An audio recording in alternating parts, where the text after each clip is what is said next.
السلام علیکم ورحمۃ اللہ وبرکاتہ۔ امید ہے آپ سب خیریت سے ہوں گے۔ میں پھر ایک بہت زبردست اور دلچسپ کہانی لے کر آپ حضرات کے سامنے آیا ہوں۔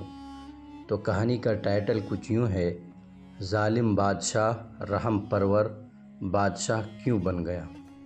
اس سے پہلے کہ میں اپنی کہانی کی شروعات کروں، میں آپ سب سے درخواست کروں گا کہ آپ لوگ میرے یوٹیوب چینل کو سبسکرائب کر دیں، کمنٹس میں کچھ کمنٹس کر دیں، لائک اور شیئر ضرور کریں۔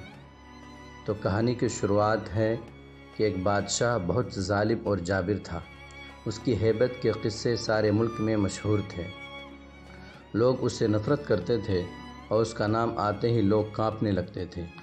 ایک دن نہ جانے کیا ہوا، بادشاہ نے سارے شہر کو مدعو کیا، دعوت کیا کہ ایک اہم اعلان کرنا ہے۔ جب سب لوگ جمع ہو گئے تو بادشاہ نے اعلان کیا کہ میں آپ کا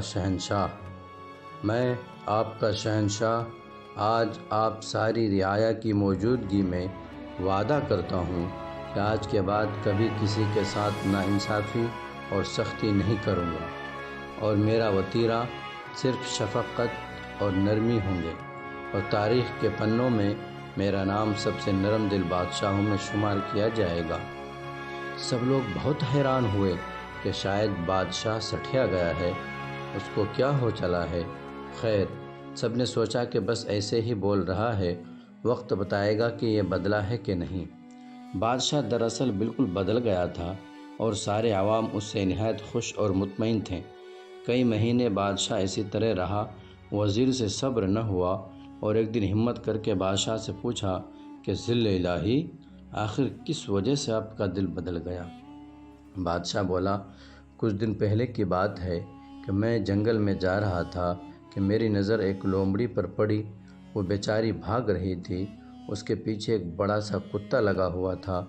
لومڑی کو اپنا بل نظر آ گیا، وہ اس میں اپنی چھلانگ لگا ہی رہی تھی کہ کتے نے اس کی ٹانگ پکڑ لی اور زور سے اس پر اچک مارا۔ لومڑی نے پوری جان لگائی اور اپنی معذور ٹانگ گھسیٹ کر بل میں گھس گئی۔ اس کتے نے بیچاری لومڑی کو معذور کر دیا تھا۔ کچھ دیر بعد میں گاؤں میں پہنچا تو دیکھا کہ وہی خونخوار کتا ایک آدمی پر بھونکے جا رہا تھا۔ اس آدمی کو غصہ آیا اور اس نے کھینچ کر ایک بھاری سا پتھر بیچارے کو دے مارا۔ کتا خود بھی اسی طرح ٹانگ سے معذور ہو گیا۔ میں ابھی سوچ ہی رہا تھا کہ اوپر والے کی لاٹھی بے آواز ہے کہ اسی آدمی کو ایک گھوڑے نے 2 لات ماری اور اس کی بھی ایک ٹانگ فارغ ہو گئی۔ گھوڑا بھاگ رہا تھا اور آگے جا کر ایک گڑھے میں گر گیا۔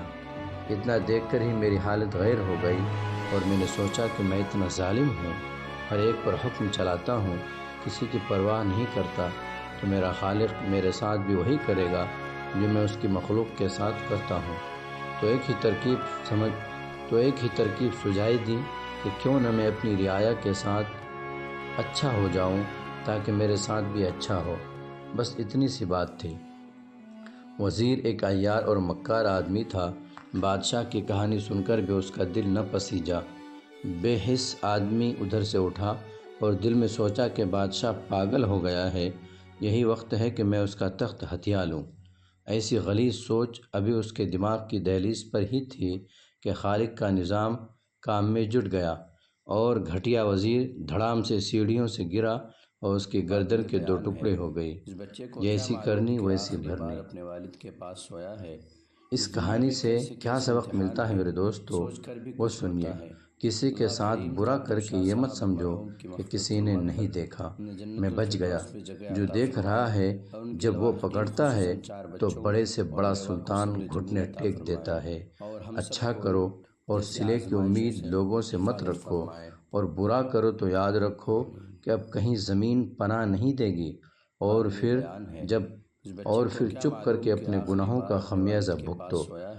بہترین حکمت عملی ہے، سوچ کر بھی کچھ نہ ہوتا برا ہے۔ سوچو اللہ نہ کریم برا کاتب شاہ کرو۔ صاحب مرحوم کی مغفرت فرما کر انہیں جنت الفردوس میں اگر جگہ عطا کہانی پسند فرمائے، آئی اور ان کے تو میں آخر لوالدین میں پھر ایک خصوصاً بار 4 بچوں درخواست کروں گا اور بیوہ کو کہ ثواب آپ جمیل میرے عطا یوٹیوب فرمائے، چینل کو اور ہم سبسکرائب کر سب دیں کو اور ایسی بیل آئیکن آزمائشوں کو سے بھی دبا دیں حفاظت فرمائے۔ اور لائک اور شیئر ضرور کریں۔ آمین۔